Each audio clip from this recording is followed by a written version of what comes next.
Small Business Development Minister Stella Ndabeni has announced the creation of a 500 million rand Spaza Shop Support Fund that aims to enhance market competitiveness to help Spaza shops and food handling outlets to compete with large retailers. And this has been a huge concern. And she says that the fund will be launched soon and will support township convenience shops, including Spaza shops, and further adding that the fund aims to achieve economies of scale by linking Spaza shops, for example, and food handling outlets to buying groups for bulk purchasing, build business capacity through training as well as support to improve shop operations, enhance market competitiveness to help the Spaza shops as well as, of course, compete on a larger scale. And this is an issue that we are staying with now when we're speaking to Sibusiso Ngcobo, who is with the South African Spaza and Tuckshop Association, who is joining us now in studio.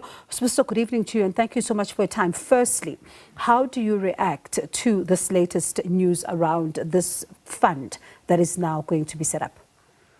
We are very much excited about this fund.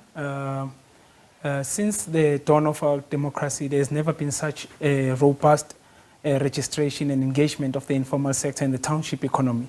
So we are very much excited about the Minister's announcement of the fund. And our main objective and aim is to make sure that this fund creates a sustainable economy, both informally and the township economy. We know that there was once, in the past years, there was a Spaza Shop Support Program and all these informal programs that there is no that were not sustainable. To date, there is no clear record of how the funds had bettered the sector on its own. So. And right on that point, because this is not the first time we see moves of this particular nature, how confident are you that at an administrative level, we will be able to see some accountability as to say that where do the money go? And also who benefits from it and what is the criteria of some of those, and we see stricter measures there? That is where we come in and make our greatest appeal to the government and all the relevant stakeholders. We as the South African Spaza and Tuckshop Association are making this appeal to the government that please, we are the people on the ground, engage us. We know the challenges more than the government. As we had alluded that this registration process would not be successful as it was preempted, it has happened and we see that many people have not managed to get their businesses registered. We knew this was going to happen.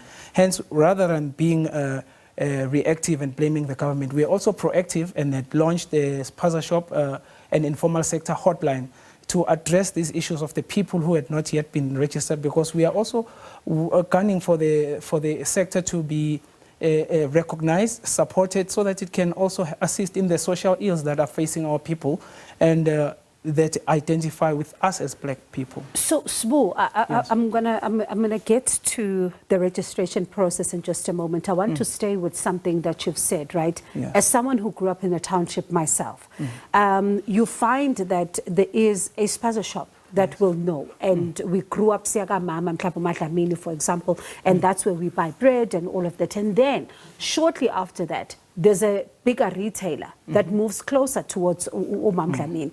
And the bigger retailer has got a muscle to be able to sell, for example, combo packages, sell milli meal, sell sugar, as well as rice maybe in one combo, as opposed to what Ndabeni would have sold. And one then wonders, if you still then have these big retailers in the townships currently as we speak, how then are you sure that we are still going to be able to see Spaza shops being sustainable if this is the big hurdle that they're still faced with? I think that one, to solve it, what we have come up with is that we need to conscientize the people. We need to get the people to understand the cash flow in the economy. We need to understand, the people need to understand what these giant retailers are doing and where is the money being reinvested. With Spaza shops and the people who are running the Spaza shops, they are interested in the community because they've got schools, they've got children's homes, they've got so many things. If they can redirect the cash flow to support locals that are by next door, then we can redirect some of the funding for social corporate investment that we can see, and we can say Spaza Shop X and Saloon X and Trader X have contributed. Now we are solving this drug problem, we are solving this uniform problem, we are solving this education problem or illiteracy problem that we face in the township. So that is the challenge. That is actually our spearheading front on how we can challenge the big retailers. People will be loyal to whoever supports the communities. That's how the Jews are doing it. That's how the Indians are doing it. They are self-sustaining economies, and they are self-sustaining ethnic groups which do not face the poverty-strickenness that we face as black people. So I think this move, with what this fund has come to do, we hope that it can be channeled through the South African Spaza Shop Association, consultatives. There is the Informal Traders Forum that was formed last year by the COO, current CEO Helen Bottes. We met with the mayor, Dada Murara, last Friday when they were doing the place operation. We are part of those forums. We were trying to unite so that we can have an economy that we say it's for the people, it's for the blacks, and it's for the Africans. Yes. And that then goes to the question that says, yes, you are uniting, yes, you are talking, but will this fund, in your view, yes, it speaks about food handling and all of that. How sure are you that it's going to resolve the issue of food poisoning that we've seen in the townships as well? Because a lot of people are asking this question to say, we've seen this happen, so can we then see a resolution when it comes to this issue? Because no one wants another child to die from what we've seen. Quite to be frank and honest, we can never be sure that it can resolve that issue, because it doesn't speak to the issue of exposing all these illegal and shutting down all these illegal factories that produce or that do not adhere to compliance requirements, that do not adhere to pest control measures. So, but then what we do know is that once we can get a buy-in from the people who control the shelf space, that have vested interest in the communities, we can then therefore say we have a Spaza, 1,000 Spazas or 10,000 Spazas that will make sure that their shelves are in good order, they are using proper pest control measures, and then we can get to therefore we can get to the root, and we'll be able to trace, because right now some of these problems, it cannot be traced where it came from. So this drive will help us trace all the products and make sure that the products on the shelves are legitimate. How's your association viewing this issue of registration? And I ask this because I was speaking to the Minister of Govt last week, and he says that some of the people waited until the last minute. There was an extension of the deadline. Other people waited until the very last minute, and then they come and then they say they've got problems with a document or money or this and that. But these are things that they could have raised over time.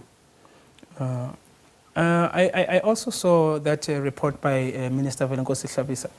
I think he's partially right. Some people, I think even in the general elections, there are people who go at the very last moment. But with this case, there are other social dynamics. We have to remember that this Spaza Shop and informal sector was a sector that is run by people who were previously disenfranchised, previously marginalized, and there are financial implications that come with registering a business and formalizing it, and it can sometimes it's not feasible because there are issues of zoning, there's issues of title deeds, there's issues of the financial implication, direct cost, where you have to go and pay for this and pay for that, because you have to now traverse 4 different departments to get one trading license for a Spaza shop. So how much more if someone has 10 Spazas, 10 or 20 Spazas, and now has to register one? But clearly it will come to a point whereby some of them will not be registered. So I'm saying in response to Minister Hlabisa's statement is that I understand the criticality of the situation, but we should not deal with our people with an iron fist as if they are not relevant to the problem, because they are part of the solution. All right, so let's see then, as your ongoing conversations continue, if you'll be able to jump that hurdle, because I know the issue of title deeds and some of the instances in the townships, you know how that alone can become a huge issue. But let's see then how you're able to resolve this and this issue of the Spaza Fund, if you then are satisfied with some of what comes out from there. But that was Sibusiso Ngcobo, South African Spaza and Tuckshop Association. And they're talking about this fund and speaking about some of the issues that are touching on Spaza shops, and we'll continue. This is an ongoing conversation just to look at some of the issues that they are raising as well here and to see how all of it will be administered.